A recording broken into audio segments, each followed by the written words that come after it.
Hi everyone, welcome back to another Drift Cars JP video. Today we're finally doing a track day. We're out at Luddenham Raceway. The first session's just about to get underway. We've got a good lineup of cars here, as you would have seen in the video before. Now here they're all doing their first sighting lap, which is with the buggy in front, and now they can sort of get onto after their first lap. We've got James in his Altezza there.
On the corners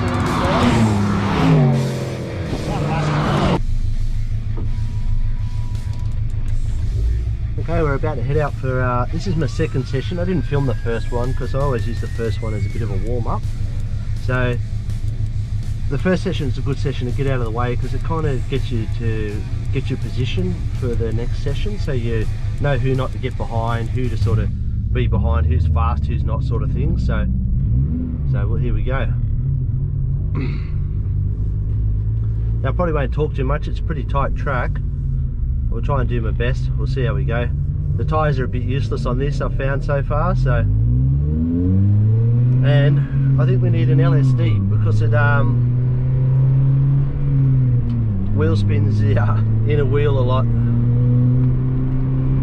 So we'll try and get some heat into these tyres and the brakes.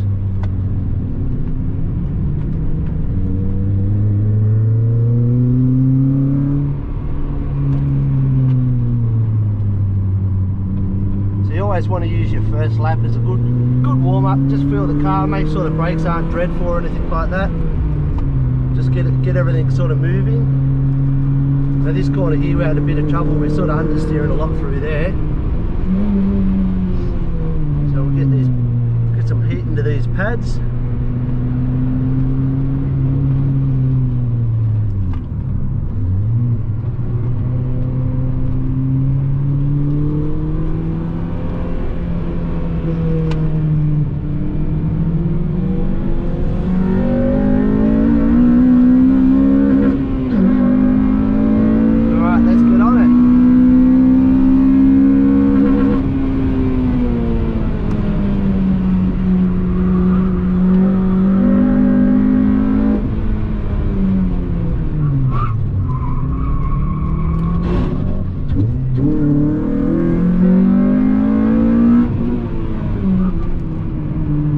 Brakes haven't got much heat into them yet.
Now each time you come in from your session, it's a good time to pop the bonnet, have a good look around, make sure nothing's leaking. Like I said in my previous videos, you'll probably get a little bit of coolant come out of the overflow, but that's nothing to be too concerned about.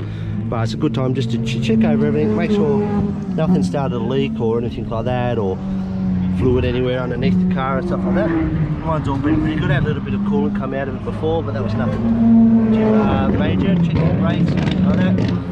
Tyres are nice and hot. It's starting to understeer a fair bit, this thing, but that's sort of normal. That's basically what everyone else is doing too. They're all sort of standing around. Everyone's checking their cars out. As my mate Arthur over there with his WRX. Yeah, it's been a pretty good day so far. We've got a really good mix of cars here too. You can see up the back there we've got a bunch of GT3 Porsches, heaps of MX-5s, RX-7, 350Z up the back there, R33 Skyline, and a Renault Megane as well. So yeah, so it's a pretty good sort of day so far, which is really good. At least the weather's held up since we had so much rain yesterday too. So now it's time to take a toilet break and go get something to eat, because we're up in 2 more sessions, I think.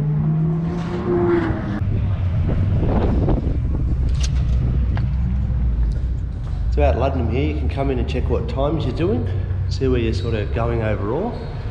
Have a look up there. I think mine's in 14th at the moment, which the best time we've done so far is 57.446. It's not sort of too bad.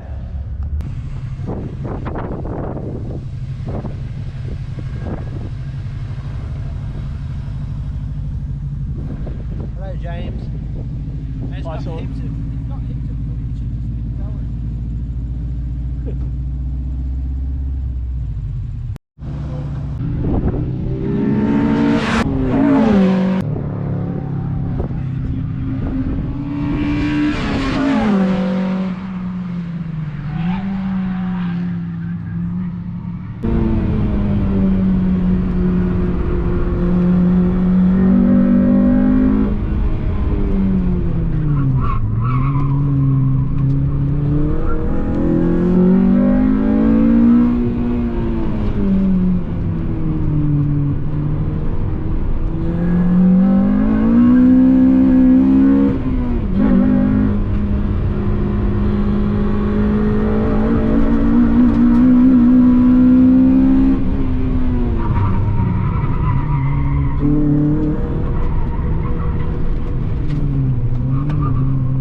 So here's a map of the layout of the track.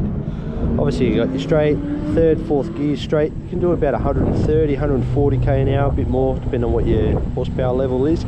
Third gear in the first corner there, down into a second gear hairpin, hold second gear into another second gear hairpin, out of the that hairpin. That's where I get a lot of wheel spin coming out of this point here. This is where an LSD will help.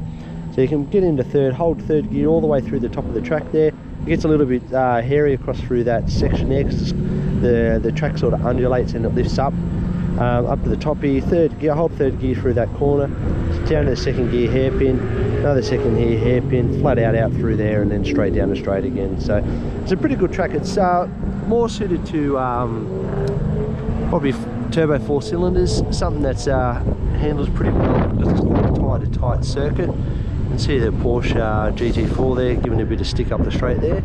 So something like that I'd expect to probably be doing about 150, 160 up the main straight. This sort of gives you a good indication of what people sort of bring to a track day. So you got Scott in his MX-5, got a little Ford Focus there, RS, Porsche GT4, nice Kia Stinger. So you can kind of rock up with your family car, or you know, there's a bit more performance orientated, the Kia Stingers. Then you got your Mitsubishi Rally Art Colt, SS Commodore Ute, another MX-5, Toyota 86, another 86, and then a Toyota VW Golf R up the back as well. So you get a good sort of mix. This is the red group which is going out, which is classed as the beginner group. So yeah, a good sort of mix of what you're going to get on your track day. As you can see, towards the end of the day, starting to thin out a little bit more. It's a lot less cars here. There's been a few broken cars left already, which is always a shame. So we've got a nice Series 1 R33 Skyline there, and obviously your R35 GTR. Then we've got a Porsche 944, it's a turbo, yep, not Porsche 944 turbo convertible. It's not sort of something you would sort of see at a track day, but it sounds pretty cool going up straight. It's got a nice set of Federal semi-slick tyres on it.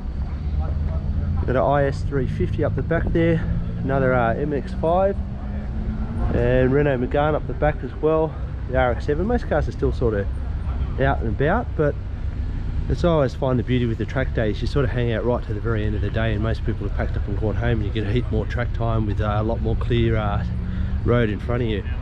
Now this is a good example of something for a good track car. It's a little Mitsubishi Mirage with a Mitsubishi FTO motor in it. This has got my mate Arthur's WRX. This thing's pushing 300 kilowatts in all four wheels. So it's yeah, pretty potent. It's got a forged motor built by Pulse Racing out at Menai. He's running on low boost today. He's running at the 85, but just on a low boost setting, which is probably better for a track sort of day. You don't want to sort of run on high boost all days when you sort of start to run into problems. You can see the amount of crap we've bought with us, but this is sort of indicative of what you need to bring. You need obviously some spare oil, fuel, which I haven't had to use it today. I've still got half a tank left, and I think we've got one session to go. And that's about all. Yeah, everyone's got their fuel and spare tyres and everything out of the cars as well.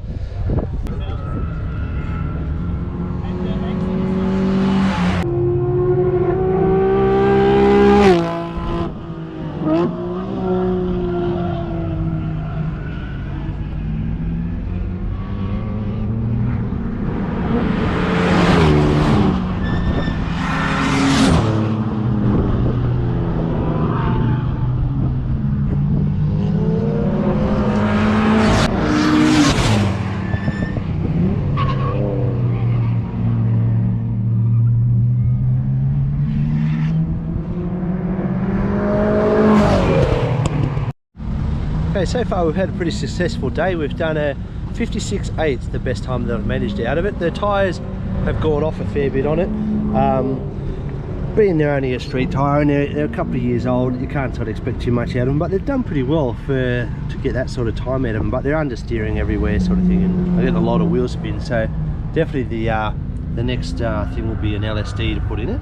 So anyway, I'll wrap the video up there today, so thanks for watching. Hit subscribe if you haven't subscribed, hit a like on the video if you like today's video, and there'll be a bunch more. And yeah, I hope it sort of shows you a bit of an insight on what a track day is like. I've got probably one more session I'm going to do after this, which I will film it and edit it and put it earlier in the video or something like that. So yeah, at the moment we've just got a couple more sessions going at the moment. This is the orange group, so when you come out to a day like this, you get placed in your group and you sort of stay in your group. and you probably find by this time it's like 2 o'clock, most people sort of start to thin out in your sessions, and you'll end up only having 5 or 6 cars in your session, which is good because early in the day you normally have probably 10 to 12 cars in your session, in your group. But by this time of the day, most people sort of pack up and go home about 2 o'clock, so you get a lot more track time and a lot more clear track in front of you too. So yeah, so the Honda's done really well. Like I said, I'm pretty impressed with it. Hasn't got hot, hasn't done anything silly or anything like that. Yeah, another tip, when you're doing your track days, take your driver's floor mat out. You don't want that skidding around on your pedals while you're trying to drive. And when you do park the car for a session, don't park it with your handbrake on, because if your brakes are pretty hot, they'll actually lock on. So always park it and just leave it in gear. And that's about it. Like I said, thanks for watching. We'll see you on the next video. Cheers, bye.